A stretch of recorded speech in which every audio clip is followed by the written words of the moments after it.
Ladies and gents, welcome to Reaction. This is why the Navy's secret weapon may have already fired in Iran. Yes, this is, I'm guessing, about Helios. This is my channel Navy Decoded, obviously. And yeah, I saw the news of Helios. The destroyer that has Helios on it is in Iran. I was saying that in the start of this conflict, like, why not use your best equipment? They started using B-2s. They started using F-22s, even F-35s, and now even Helios, like, okay, you can have it. This time, America's like, yeah, we're going to use everything we have. At least that we told people that we have. Not the complete bleeding edge, like F-20, B-21 and shit like that. But no, things that people know we have, we are going to use them. Because so far people are like, oh, why use B-2s? Or why use Helios? Let's use very old tech. No, America this time using all of it. This is going to be interesting. Let's do this one. There is an equation killing the United States Navy, and it did not come from Iran. A Shahed 136 kamikaze drone costs as low as $30,000, less than a Toyota Camry. To intercept it, we fire a Standard Missile 6 Block 1A at nearly $5 million per round. Every intercept is a Camry destroyed by a mansion. Cost exchange ratio, 1 to 163. And Iran does not need the drone to hit anything. The act of forcing us to launch is the weapon. Now ask the question no one on television is asking. How many times can we afford to pull that trigger? An Arleigh Burke destroyer carries 96 Mark 41 vertical launch cells. Yeah, imagine that. 1,000 drones. That's like billions and dollars of like missiles gone like that. It's like nothing. You cannot reload them at sea. The cells are steel tubes welded into the hull during construction. Every SM-6 that leaves a tube is gone permanently until the ship returns to port. The production line, per Pentagon procurement documents for fiscal year 2024, builds roughly 125 all-up rounds per year. The first 100 hours of Epic Fury burned through $3.1 billion in munitions alone against a congressional allocation of $178 million. Every SM-6 that leaves the tube is a nearly $5 million victory for Tehran. Damn, I didn't even thought of that. Yeah, okay, the production of missiles is not so easy. You're not going to be able to replace it like that. It's a high-tech missile. Not to mention like refitting it. KC-130 just crashed. We remember F-15s getting shot down by Qatar, friendly fire. Shit is happening a lot. This is reality, it happens. So imagine like you just have to keep using these missiles, and every time they refit this in ocean, like, you know, that one of the admiral or whoever said that, like, it's like threading a needle or something. Imagine those things crash. How much money is that going to be wasted?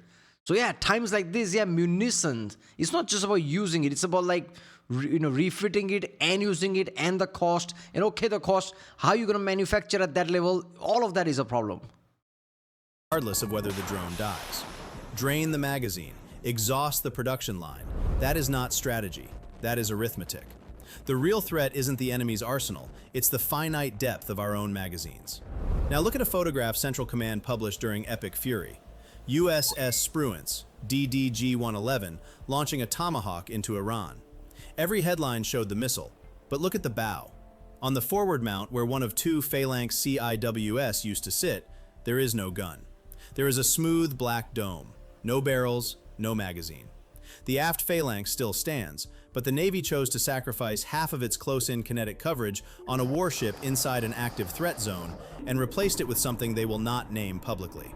On another destroyer in the Pacific, a second system, capable of physically destroying targets with directed energy, sat in port 8 days before Epic Fury began.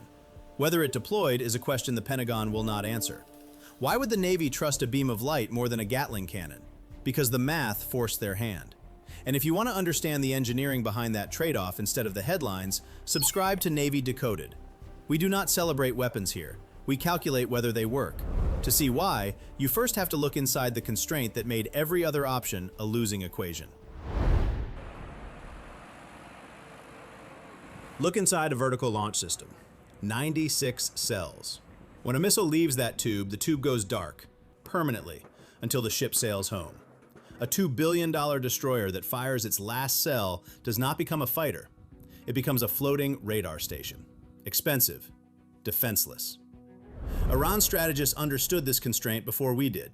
Give them credit, their doctrine exploits the asymmetry with precision. Yeah. They launch swarms of cheap drones and force us to spend SM-2 Block 3C interceptors at $2.5 million each, or SM-6 Block 1A at nearly $5 million, or, when the threat profile demands it, SM-3 Block 2A at $28 million per round.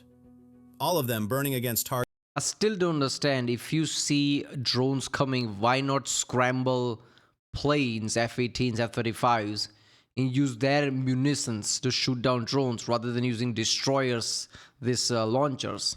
Because like the video says, once you use that, those things are empty until you reload it. It's a problem of its own. While planes can be refitted much faster on carriers. This is the strength of aircraft carrier, American supercarrier, and the logistical power of supercarrier. Why not use that? Why empty these things? Targets that cost less than a used pickup truck. And when the real weapons arrive, the Khalij-Fars anti-ship ballistic missiles at Mach 3, the only interceptors capable of engaging that hardened re-entry vehicle are SM-3 and SM-6. Yeah. If those cells are already dark, burnt out on $30,000 decoys, there is nothing left to stop the warhead that actually matters. Now consider the trade-off the Navy made on the bow of USS Spruance. Phalanx CIWS Block 1B, the weapon of last resort. A Burt carries two, one forward, one aft, each a 6-barrel Gatling cannon hosing 20mm rounds at 4,500 per minute. That number is stupidity. I've seen videos of like these things engaging drones and missiles, and you see this sound and this like lightsaber, like a red stream going past, hitting everything. Sounds formidable until you do the math. 1550 rounds in each drum, 75 rounds per second out the barrel. Each drum empties in 20 seconds of continuous fire. 20 seconds, then silence. Yep, but it doesn't do continuous fire. It has burst, right? It fires in a burst, then targets it again and fires in a burst. Can it fire continuously? Wouldn't that overheat it? And reloading is not a push-button operation. It requires a 2-man crew on an exposed deck position with specialized loading equipment. Minimum 4 minutes under ideal conditions. Calm seas, no incoming fire. In a saturated engagement where drones arrive faster than you can cycle the loading system, those 4 minutes do not exist. Yeah. We looked at that equation. 20 seconds of finite kinetic protection per mount, followed by 4 minutes of absolute vulnerability, and we made a decision that would have been operationally unacceptable 5 years earlier. We unbolted the forward phalanx and installed the optical dazzling interdictor, Navy, Odin, on the same hardpoint. So Odin and Helios. Odin is the dazzler, and Helios is like concentrated beam. Same power cables, same structural frame. A directed energy system where a kinetic system used to be. The aft phalanx still guards the stern, but half the close-in kinetic coverage is gone. In its place, you get a beam that draws power from the ship's generators indefinitely. That is not a gamble. That is engineering. But what does that beam actually do? It does not detonate. It does not fragment. It does something far more precise. And to understand why that precision matters, you have to understand the kill chain it was designed to break. ANSEQ-4, developed by the Naval Surface Warfare Center at Dahlgren, Virginia. First installed on USS Dewey, DDG-105, in November 2019. By the time Epic Fury commenced, 6 confirmed units were deployed across the forward fleet.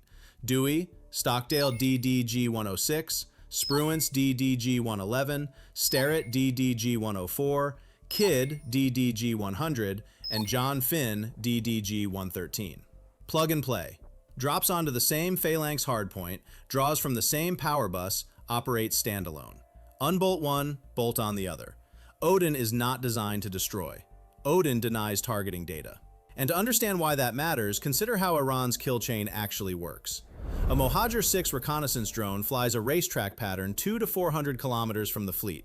No warhead, just an electro-optical sensor suite that identifies and geolocates surface combatants at long range. The drone acquires GPS coordinates and transmits them via encrypted data link to shore-based missile batteries. Those coordinates feed the Khalij-Fars anti-ship ballistic missile. The ASBM launches at Mach 3. Terminal guidance locks on. The only way to stop it is an SM-6 at nearly $5 million, or an SM-3 at $28 million. That is the cost of... The SM-3 is the space one, right? It can even hit from the space, like basically implying that it can stop an ICBM, Aegis system, right? It can shoot down a satellite if it wanted to. Stopping one warhead whose kill chain began with a drone carrying a camera. Odin severs that chain at the first link. The physics is elegant. The laser illuminates the drone's camera lens, and the drone's own optics betray it. A telephoto lens is engineered to gather light and concentrate it onto a focal plane array. Odin's beam enters that aperture, and the optics perform exactly as designed. They focus every incoming photon onto the CCD sensor. Yeah, it's a dazzler. It dazzles the Mohajer, basically. The pixels saturate. The imaging chip burns. The drone goes permanently blind. Think of a sniper peering through a rifle scope. You do not shoot the sniper. You burn his retina through his own magnifying glass. The instrument of observation becomes the instrument of blindness. No coordinates transmitted, no ASBM launched, no $5 million interceptor consumed. The cost of engagement is electrical power from generators that were already running to keep the ship's lights on. The kill chain does not break at the expensive end. It breaks at the source. And the weapon that breaks it has no magazine to deplete. The weapon never runs dry. That is the equation Iran did not account for. But engineering demands that we define the boundary. A kamikaze drone is a different problem. It is preloaded with GPS coordinates before launch. It does not need eyes. A destroyer at flank speed moves 15 nautical miles per hour, and a Shahed needs hours to reach the fleet, so the probability of a GPS-only hit on a maneuvering warship is extremely low. But in a swarm of 200, low is not zero. Odin solves the eyes. The kamikaze problem demands something fundamentally different. Helios? Not blinding the machine, but thermally killing it. How do you build a laser powerful enough to melt an airframe, compact enough to fit on a destroyer, and wired tightly enough into the combat system to fire autonomously? By doing it. As some guess somebody said in DARPA or something. How are we going to make this laser? By making it. Alright, let's do it. The answer is Helios, high-energy laser with integrated optical dazzler and surveillance. Mark V Mod 0, Lockheed Martin, contract awarded March 2018. It is not a higher-powered Odin, it is an architecturally different weapon. Let me guess, Skunk Works? Built from the ground up to physically destroy targets in flight. But building a weapon-grade laser on a warship is not the same as building one in a laboratory.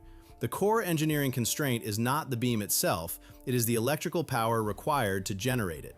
A 60 kilowatt laser requires roughly 240 kilowatts of electrical input at 25% wall plug efficiency.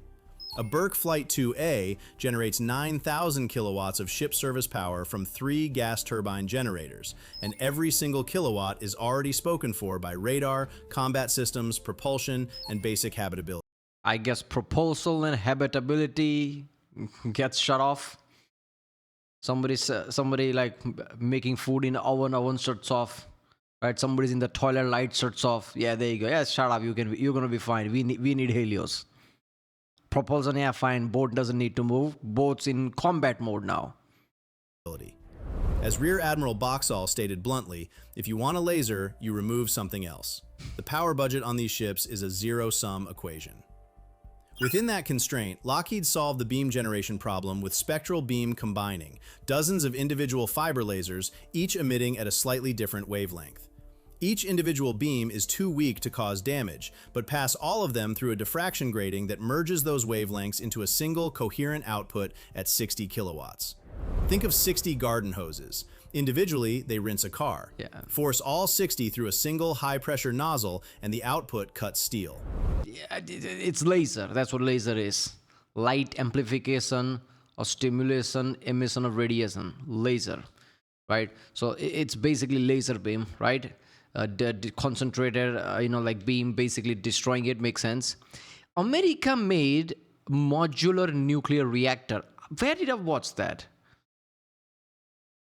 It was one of the thumbnails in a channel. I don't know if I watched the video. Was it Veritasium? I don't know. It was one of the channels. Like, okay, here you go. Modular reactor. Why can't you put that into these destroyers? Like one reactor is more than enough. Put 4 Helios in one destroyer if you can. Put this reactor on it. Will it increase the cost? Yeah. But long term, I mean, come on. It's probably cheaper, right? And it's complete different, energy than the engine. So you don't need to worry about nothing. And put 4 Helios on it. So it can tackle multiple swarms. Put meteor in it. These are the things you have. This is not like maybe one day we can achieve it. You have the technology. Just plug it.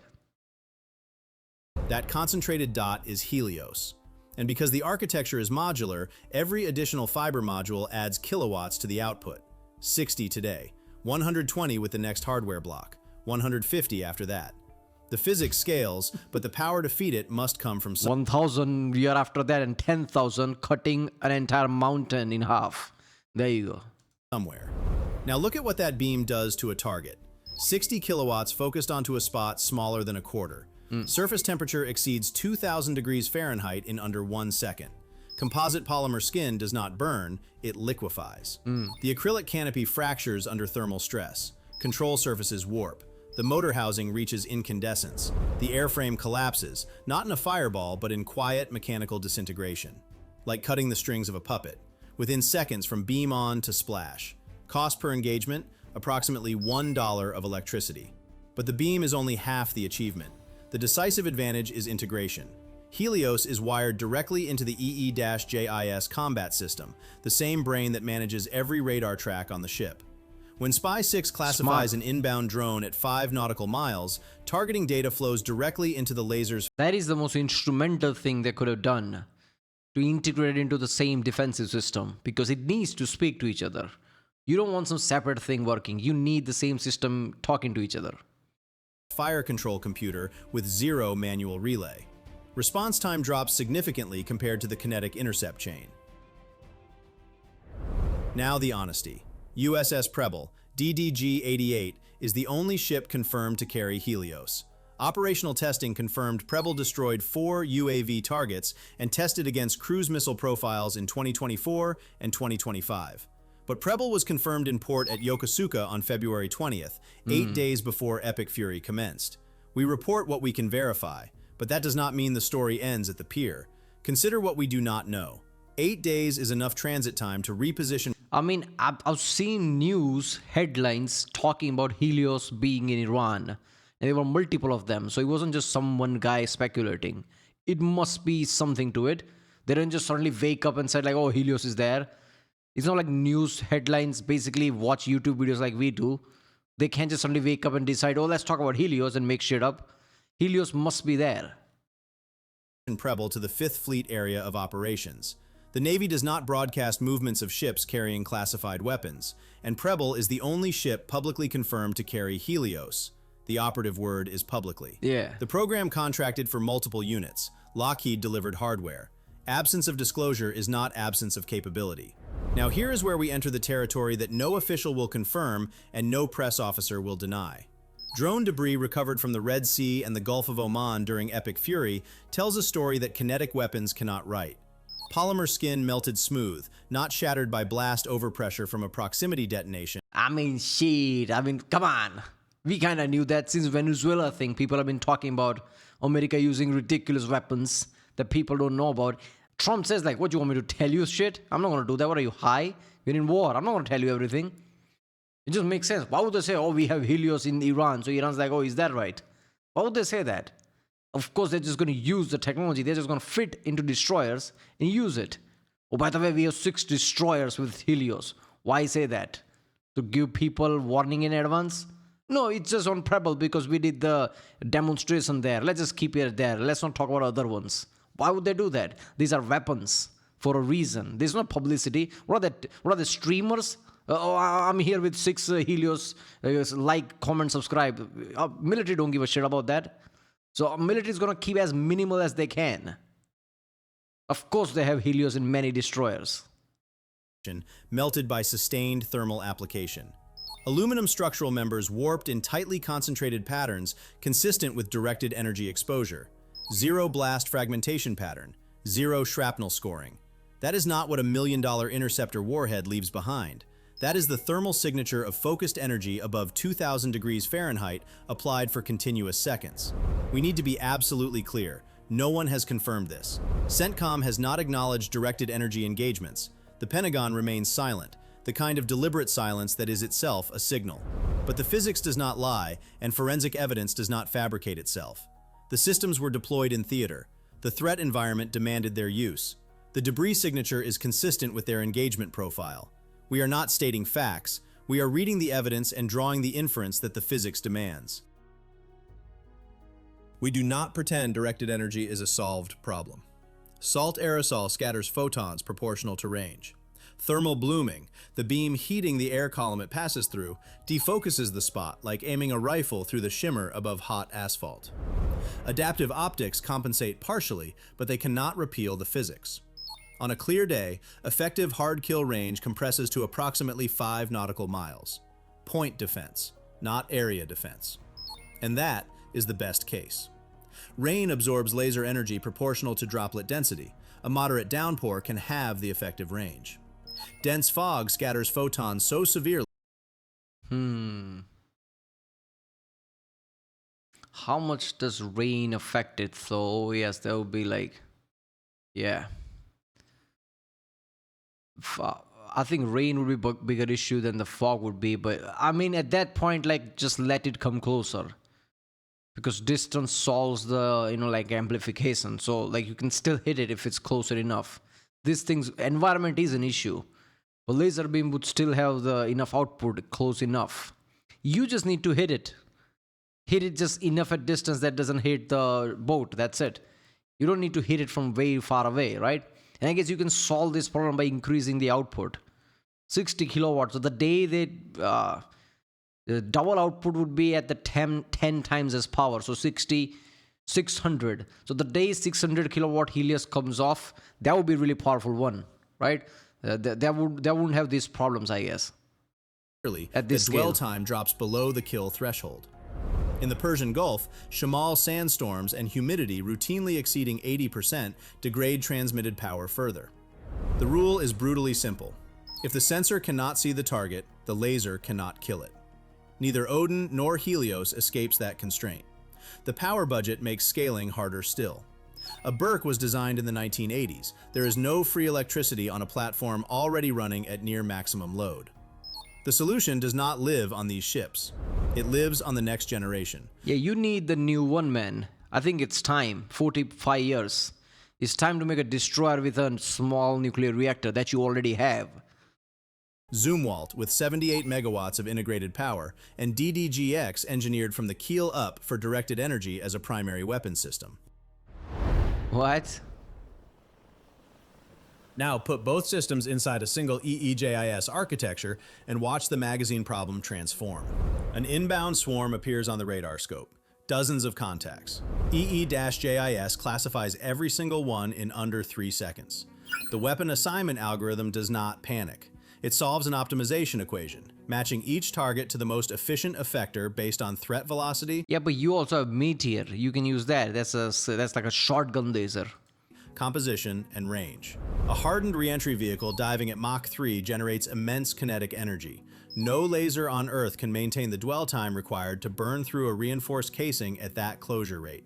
There is no shame in that physics.